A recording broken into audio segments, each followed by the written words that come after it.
ರಣ್ಯರ್ ಅವರಿಗೆ KDB land alert ಆಗಿರ್ತಕ್ಕಂಥ ವಿಚಾರ ಪ್ರಮುಖವಾಗಿ ಚರ್ಚೆ ಆಗ್ತಾ ಇರ್ತಕ್ಕಂಥದ್ದು ನಿಮ್ಮ ಅವಧಿಯಲ್ಲಿ ಆಗಿದ್ದ ಹಿಂದಿನ ಅವಧಿಯಲ್ಲಿ ಆಗಿದ್ದ ಅಂತ ನೋಡಿ, ನನಗೆ ನಿನ್ನೆ ನಾನು ಕೆಲವು ಮಾಧ್ಯಮದಲ್ಲಿ ಗಮನಿಸಿದೆ.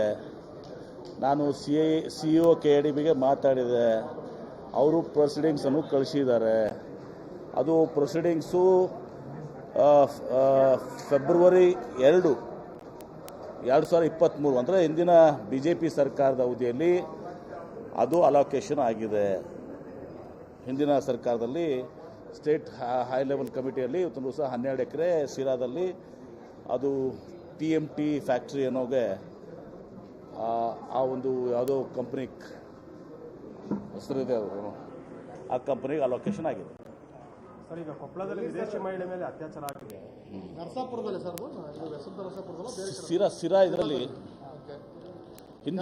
ಹಿಂದಿನ ಸರ್ಕಾರದಲ್ಲಿ 12 ಎಕರೆ, BJP ಸರ್ಕಾರದಲ್ಲಿ ಯಾರು ಹೇಳಿದಾರಲ್ಲ ನಟಿ ರಣ್ಯಾ ರಾವ್ ಅವರಿಗೆ ನೋಡಿ, ಅದಕ್ಕೆ ಸಂಬಂಧ ಇಲ್ಲ. ನನ್ನ ಕಡೆ ನಿನ್ನೆ ಇಷ್ಟೇ ಮಾಹಿತಿ ಇದೆ. ನಿನ್ನೆ ಸಂಡೇ ಬೇರೆ ಇತ್ತು. ಇದು ಮಾಧ್ಯಮದಲ್ಲಿ ಬಂದ ಮೇಲೆ ನಾನು CEO ಹೇಳಿದೆ.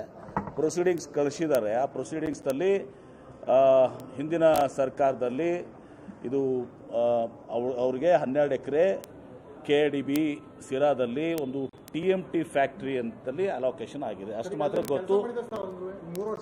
ನನಗೆ ಗೊತ್ತಿಲ್ಲ. ಈಗ ಅದನ್ನು ತೆಗಿಬೇಕು ಅಂತ ಹೇಳಿದ್ನಲ್ಲ, ಅದು ತೆಗಿತು. ಇವತ್ತು ದಿವಸ ನಾನು ಮಾಹಿತಿ ಕೇಳಿದ್ದೀನಿ. ಬಂದಮೇಲೆ ನಿಮಗೆ ಹಂಚ್ಕೋತೀನಿ. ಪ್ರಮುಖ ಕೇಸಲ್ಲಿ ಆರೋಪಿಯಾಗಿದ್ದಾರೆ. ಹಾಗಾಗಿ ಅವರಿಂದ ಲ್ಯಾಂಡ್ ಏನಾದರೂ ನೋಡಿ, ಅದಕ್ಕೂ ಸಂಬಂಧ ಬರಲ್ಲ. ಇಲ್ಲಿ ಅವರು ಇಂಡಸ್ಟ್ರಿಯನ್ನು ಕೊಟ್ಟಮೇಲೆ ಇಂಡಸ್ಟ್ರಿ ಕಾನೂನು ಪ್ರಕಾರ ಅವರು ಸ್ಟೆಪ್ಸ್ ತೊಗೊಂಡಿದ್ರೆ ಫ್ಯಾಕ್ಟ್ರಿ ಪ್ರಾರಂಭ ಮೊದಲು ನಾವು ವೆರಿಫೈ ಮಾಡಬೇಕಲ್ಲ, ದುಡ್ಡು ಕಟ್ಟಿದಾರಾ, ಲ್ಯಾಂಡ್ ಪೊಸಿಷನ್ ತೊಗೊಂಡಿದ್ದಾರಾ, ಅದು ಯಾವುದೂ ಮಾಹಿತಿ ನನ್ನ ಕಡೆ ಇಲ್ಲ. ಈಗ ಬೆಳಗ್ಗೆನೂ ಕೂಡ ಹೇಳಿದ್ದೀನಿ ನಾನು. ಅದು ಮಾಹಿತಿ ಅಂದಮೇಲೆ ನಿಮ್ಮನ್ನು ಹಂಚ್ಕೋತೀನಂತ. ಅಪ್ಲೈ ಮಾಡಿ 9 ತಿಂಗಳಲ್ಲೇ ಅವ್ರಿಗೆ ಅಲರ್ಟ್ ಆಗಿರ್ತಕ್ಕಂಥದ್ದು ಅದು ಯಾರಿಗೆ ಹೋಗಿ ಕೇಳಪ್ಪ ನೀವು. ಅವಾಗ ಯಾರು ಮಂತ್ರಿ ಇದ್ರು, ಯಾರು ಮುಖ್ಯಮಂತ್ರಿ ಇದ್ರು, ಅದು ನೋಡ್ತೀನಿ. ನನಗೆ ಪೂರ್ತಿ ಮಾಹಿತಿ ಇಲ್ಲ.